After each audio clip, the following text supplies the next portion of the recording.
I have here with me my special guest, Ivan Duduk. Ivan used to be a nurse working at the hospital, and all of a sudden he got fired. So that's a big problem nowadays with our nurses, our firefighters, people that are fighting for our lives daily. And this happened with Ivan. Ivan is here to share his testimony, experience of how everything started, and we have a few questions here as well. So Ivan is a righteous man. He's Christian, and he lives here in the United States, in the country of the brave and the free. And he knows that he has rights as an American citizen to speak, and also the power of choice. We have power to choose what we want and what we don't want. So Ivan got fired because of the vaccine mandate, and he's here to talk about it. Ivan, I have first question, right? You have a strong background in medicine as a nurse. So please tell us a little bit about who you are and what you do. Hey, first of all, Rafael, thank you for having me. I appreciate it. It's always nice to share my story with people who have similar views, and even people who have different views. I enjoy sharing stories and bringing people together. So my history goes back. I was born in 1986, and then I was born in the Soviet Union, in the country of Ukraine. And then in 1992, my family immigrated from the Soviet Union, or from Ukraine at the time, because Soviet Union broke up, right? 91, 92, that time. My family came to U.S. Basically for religious freedom, because back in the Soviet Union, it was illegal to be Christian. So we came here for religious freedom.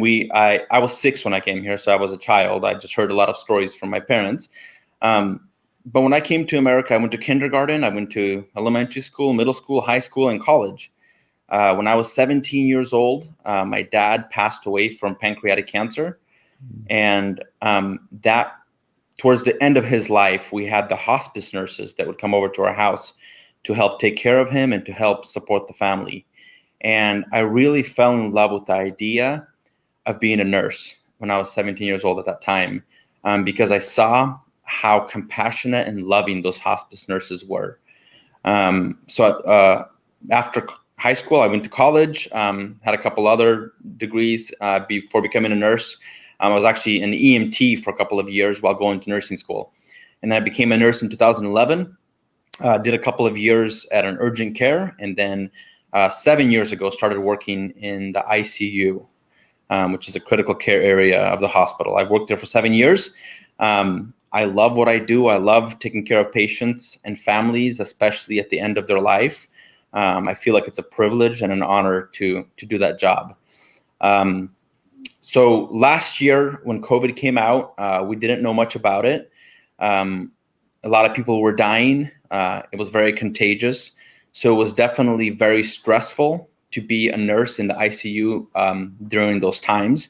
We weren't sure how contagious it was. I wasn't sure if I was putting my family in danger, being exposed to COVID at work. And, we were considered heroes last year. Everybody told us we were heroes. We were on the front lines, frontline workers. I got a shirt from my employer that said essential on it, saying that nurses and frontline workers are essential to the community and to fighting the COVID pandemic. And then when the vaccine rolled out this year, we started hearing about it possibly being mandated to healthcare workers. And then during the summer in August, we were told that we had to get the vaccine or get a religious exemption. So I submitted my paperwork to the hospital for my religious exemption. And then towards the end of September, I was told that my religious exemption was denied, and I was being placed on administrative leave, unpaid leave, starting October 1st. And then October 19th, they proceeded with terminating my employment, so firing me from my job for not getting the vaccine. I actually got sick with COVID last year in 2020 in February. And a couple months later, I got tested for antibodies, and I had positive antibodies. So I had immunity against COVID. And then when the mandate came out for my job, I wanted to see if I still had the antibodies, because some people are saying that the antibodies don't last. So I got another test in September of this year, 2021, and I still had positive antibodies. So if you look at it from a scientific perspective, with antibodies, I have immunity against COVID. So scientifically speaking, it doesn't make sense to mandate somebody to get a vaccine when they already have antibodies. And so because of my the infringement of freedoms and infringement of religious Mhm. beliefs that my family experienced in the Soviet Union, I decided to stand my ground and lose my job, lose my ability to feed my family. I believe that the Lord provides and not my employer, and the Lord will provide for my family. So my view on that stands, and I'm stand very firm on that belief that the Lord is my provider and not my employer. So when it comes to making a decision to fold and do something that's against your beliefs versus standing up for your freedoms, for me, it was an easy decision to stand up for my freedoms and rely on the Lord to provide for me and my family. Wow, man, you came through a lot last year. You got COVID. You fought for people that actually got COVID too. You were a hero, and now you are no longer a hero, according to CDC and all the government rules and stuff like that. It's pretty sad. It's pretty sad. Um, you know, I feel like the times. So this is another thing that just came to my mind. I know that you are a Christian man. You are my friend too. I know that. And one thing that just came to my mind is like, um, isn't it interesting that the Bible says that in the last days we would come through all that, and we see now the Bible and all the prophecies being unfolded, like everything is being there, for us to see.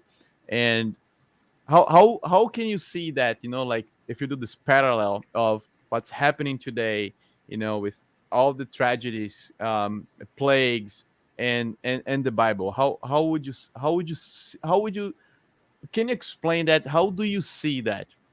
Yeah. So I think the Bible warns us, that there will be trouble in the world, and especially with the end times. And I believe we're living in the end times right now. Um, but I also, I think that pandemics and earthquakes and other world events are signs of those end times that we're living through. But I also want to offer some hope because Jesus says that there will be trouble in the world, there will be tribulation in the world, but have heart because I have overcome the world. So Jesus has overcome the world. Jesus has gotten authority back from the devil. And we are living in a time where we have the kingdom of God living inside of us. So my hope in Jesus actually gives me an optimistic view on the world. And although we are going through hard times and we will have trouble, Jesus wins in the end. And we have him living inside of us. So the kingdom of God is within us. So we should actually be optimistic and happy. Yeah, totally believe it. Yeah, I believe the same thing too. You have to be positive. You have to Absolutely. believe that it's time to take over. It's not time to back off. Absolutely. Now, Ivan, you said that you got COVID while working as a nurse, and I believe it was a very tough period, a very tough moment in your life because, like, you didn't know anything about recovery, right? You didn't know what kind of medicine to use. You didn't know what pills or antibiotics to take. So, how was your recovery at that moment? What did you do to recover from COVID? Yeah. So back then, uh, COVID was very new and nobody knew how to treat it. We all didn't know. So even in the hospital, we did what they call supportive treatment. Supportive treatment is just managing symptoms. So if somebody's oxygen is low, and you can see that on lab tests and oxygen saturation machines, you give them oxygen. If somebody is unable to breathe on their own and they're basically dying, then the next step we did to support them was to intubate them and put them on a ventilator. Um, if the kidneys failed, we did dialysis. Like we just did supportive treatments to fix the symptoms that were happening, with the hopes that the immune system would eventually kick in and fight the virus and create antibodies, which is what it does. Now we have more medicines that are helping with that, but back then we didn't know what worked and what didn't. So it was a very difficult time. When I got COVID, I came home and I was super sick, basically for 2 weeks. The first week I just had a really bad cough, but I felt okay. The second week I started having fevers, up to 40, even 41 one night, a couple nights, Celsius. And with my fevers, I had a horrible cough and I got really short of breath. I had a really hard time breathing. And I have an oxygen saturation machine at home, so I checked my oxygen levels, and they hung out in the 88, 89% range. Whoa. Which is lower than what I would recommend somebody to stay at home with. But because I My was a God. nurse, because I was a nurse and I knew, what we do for those levels, I stayed home and told myself that if it goes below 87, I would go to the hospital. And the whole time it stayed 88, 89% for a couple, I'd say 3 to 4 days that second week, until gradually, slowly I started to recover. One thing that we didn't know back then that I know now working with COVID is that if anybody knows anybody with COVID and they're struggling to breathe and their oxygen saturations are low, try to lay on your stomach, because when you lay on your stomach, your lungs have more room to expand, and your oxygen saturation will instantly go up by a couple of points, and you'll be able to breathe better. I wish I knew that back then, because I was very short of breath and had a really hard time breathing, but we didn't know that yet. So I wasn't able to exercise that myself. But now with COVID in the hospital, with patients, we always had them lay on their stomach, and that instantly made them breathe better. Wow. So, but like regarding medicine, what did you take? Like Tylenol? I took Tylenol and ibuprofen to control my fever, but I didn't take anything else, because back then we didn't know if anything else worked. Wow. Yeah. Last year I got COVID, and I reached out to one guy that might be watching this video right now. And then I was like, "Hey, man, I'm having this feeling. I think I got COVID. I got tested. I got tested back then and got positive, and immediately this guy sent me to you, and that's how I started talking to you. By the way, it's funny. That is true, yeah.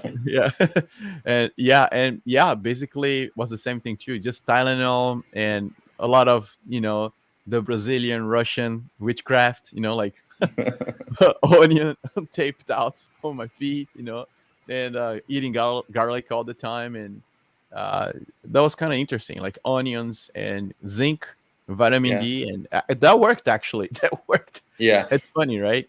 yeah. Because So there are certain things like honey and garlic are natural proven antibiotics.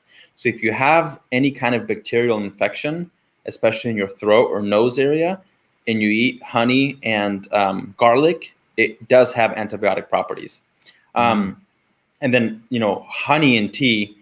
Tea is always good because of hydration, because when you have any kind of infection, hydration helps your body's immune system. So everything we do for COVID, for any virus for that matter, is supporting your immune system.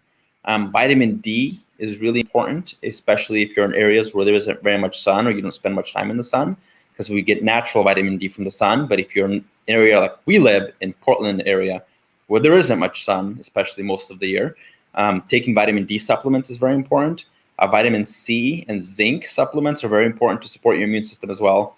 So I think that anything you can do to support your immune system is definitely important to take. And then obviously the medicines that there is a lot of studies that are happening, ivermectin, hydroxychloroquine. so true. There's a lot of studies that are still being done, and I think that a couple of years from now we'll know more which ones worked well and which ones didn't. Yeah. But there's definitely some promising studies, especially with ivermectin, that I've seen. Wow, that's amazing. Now, regarding tea, right? You mentioned something that I took a lot. There was a specific tea that I was drinking back then, but I would like to hear from you.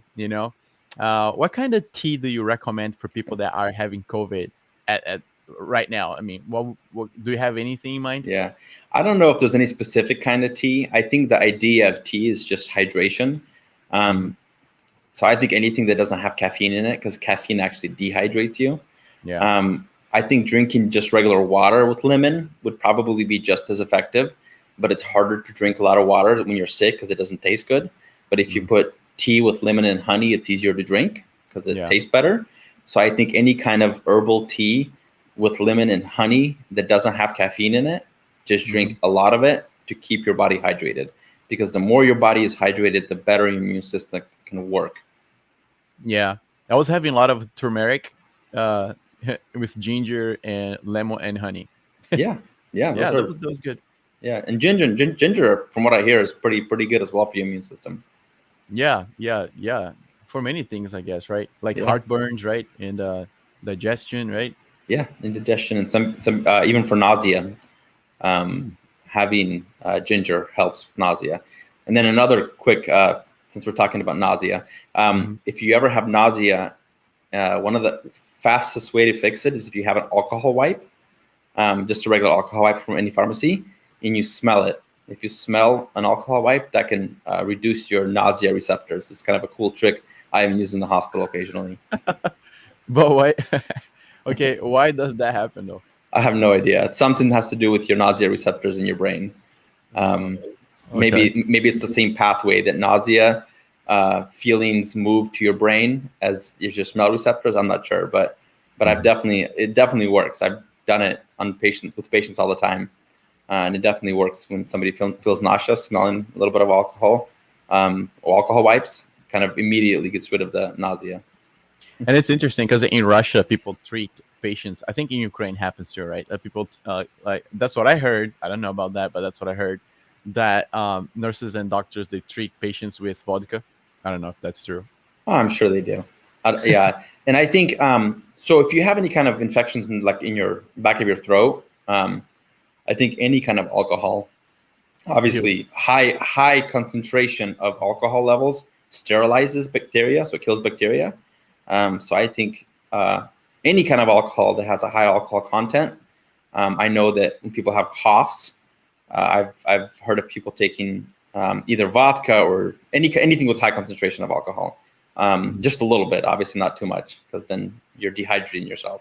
Mhm. Um, but a little bit of that with like honey, or I've even seen it done with melted butter, because butter coats the back of your throat and lets the alcohol stay there for a little bit longer to kill off bacteria. So it helps reduce bacteria loads in the back of your throat if you have a throat infection. Yeah, yeah. Now, yeah, wow, that's so cool because like we see then that we have an immune system, and if we just boost that immune system, we have like uh, stronger chances to survive, right? So that comes to my next question, I guess. So when it comes to mandates and natural immunity, what are your thoughts on that?